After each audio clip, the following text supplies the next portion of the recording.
Bismillahirrahmanirrahim.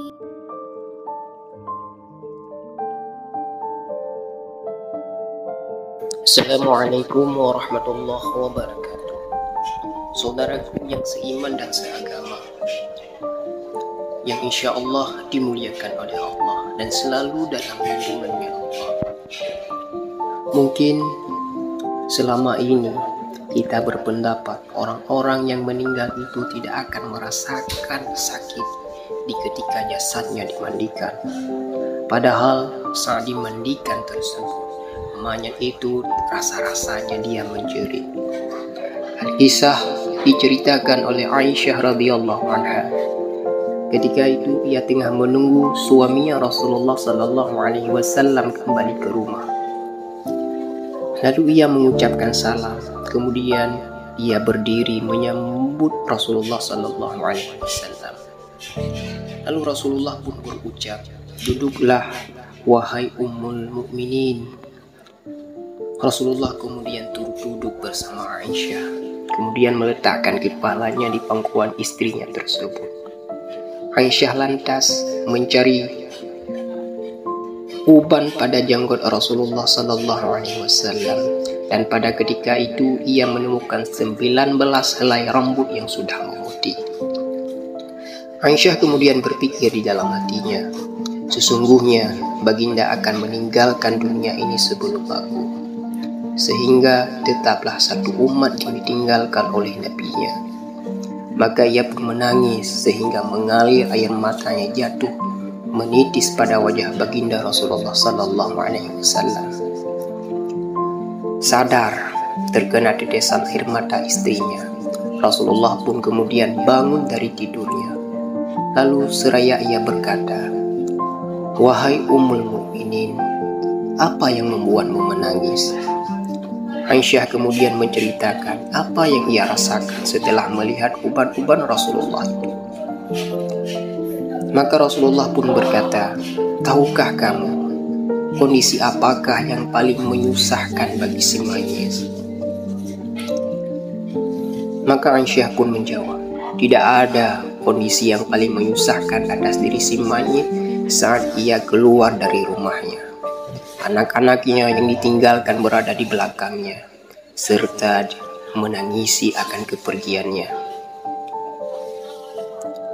Maka Rasulullah pun menjawab, "Memang itu sangat menyakitkan, tapi masih ada hal yang lain yang paling pedih daripada itu." Maka Aisyah pun menjawab, "Tidak ada kondisi yang lebih berat atas diri si mayit saat dia dimasukkan dalam liang lahat dan dikubur di bawah tanah. Para kerabat, anak dan istrinya meninggalkannya pulang. Setelah itu datanglah malaikat Munkar dan Nakir di dalam kuburnya." Maka mendengar atas ucapan istrinya tersebut, baginda Rasulullah pun tersenyum.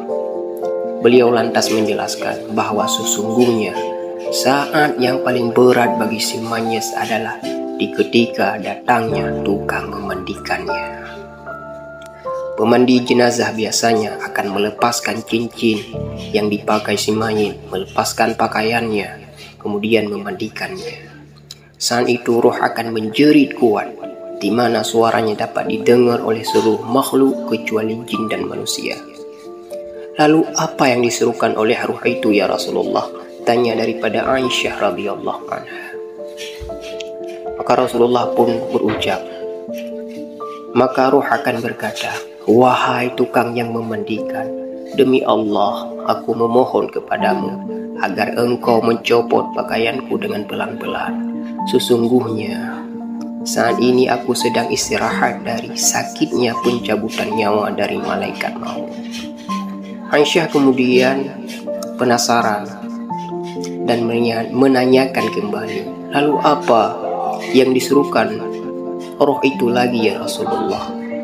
Maka Rasulullah pun berucap, "Roh itu akan meronta-ronta seraya dia berkata, 'Wahai tukang memandikan, demi Allah, jangan engkau tuangkan air panas dan jangan pula engkau gunakan air yang dingin. Sesungguhnya jasadku telah terbakar disebabkan dicabutkan nyawaku. Lalu Aisyah pun berkata lagi, lalu ketika dimandikan, apa yang disuruhkan oleh ruh itu ya Rasulullah? Dan ketika dimandikan, ruh itu akan berkata, jawabnya Rasulullah, demi Allah, wahai tukang memandikan, janganlah engkau pegang diriku terlalu kuat. Sesungguhnya jasadku masih terluka karena keluarnya nyawaku. Maka itulah sedikit penggalan daripada hal-hal yang diceritakan oleh Aisyah radhiyallahu anha. Karena sesungguhnya sakit yang dirasakan oleh semuanya di saat nyawanya dicabut, dalam ibarat Rasulullah pernah berkata, dia bagaikan kambing yang dikuliti sebagai hidup-hidup. Maka saudaraku sekalian, akhirul kalam, saya ucapkan Assalamualaikum warahmatullahi wabarakatuh.